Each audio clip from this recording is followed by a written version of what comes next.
السلام عليكم.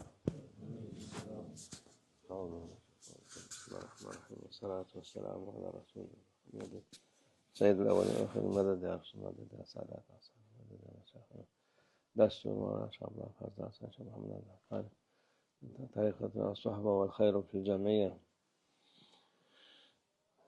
Peygamber sallallahu aleyhi ve sellem buyuruyor yani insan nefsi, herkesin nefsi var, büyük, ona önünü açarsa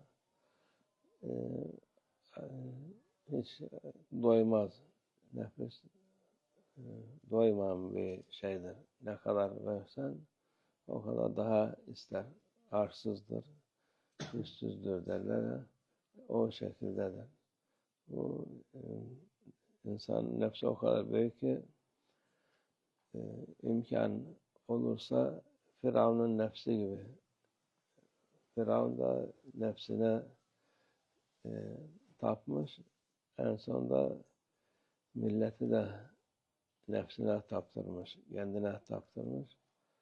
İnsanın nefsi bu kadar büyüktür. Yol açarsan o kadar gidebilir. Onun için baştan küçükken ona fırsat vermemek lazım. Ne kadar elinden gelirse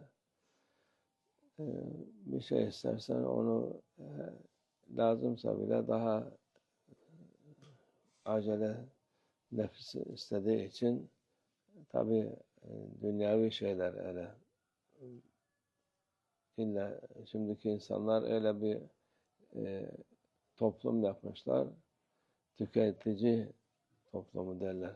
Tüketici her tarafta bunu al, şunu al, her gözüne soka soka insanların her türlü iyisini, kötüsünü vermeye uğraşırlar.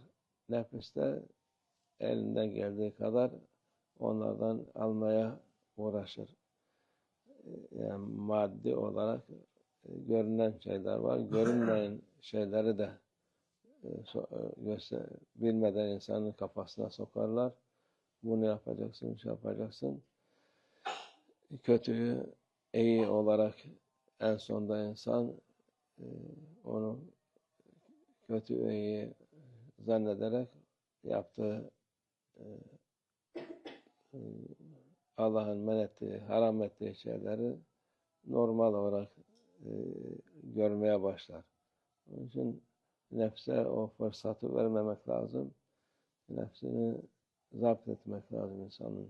Nefsine kul olmaması lazım ki nefsini alt etsin, o üstte olsun. Nefis üstte olursa senin yaptıkların heba olur. Firavun yaptığı gibi olur. En sonunda hiçbir işe yaramayan hayat olur. Allah muhafaza etsin. Hayatımızı mahvetmeyelim inşallah. Allah muhafaza etsin. Nefsimizin şerrinden, şeytan şerrinden, bütün şeylerden muhafaza olalım inşallah. Allah yardım etsin. Ümmet-i Muhammediye çünkü biz ahir zamanda yaşıyoruz.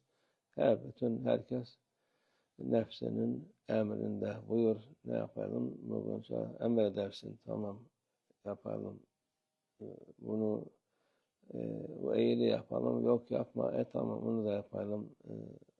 Bu kötülüğü yapalım. Bunu da yapalım. Bu günahı işleyelim. Onu da her şeye nefs ne derse tamam olarak ümmeti Muhammed ve ahir zamanın ümmeti o sabah akşam nefsinin emrini ne derse onu emrindeyiz.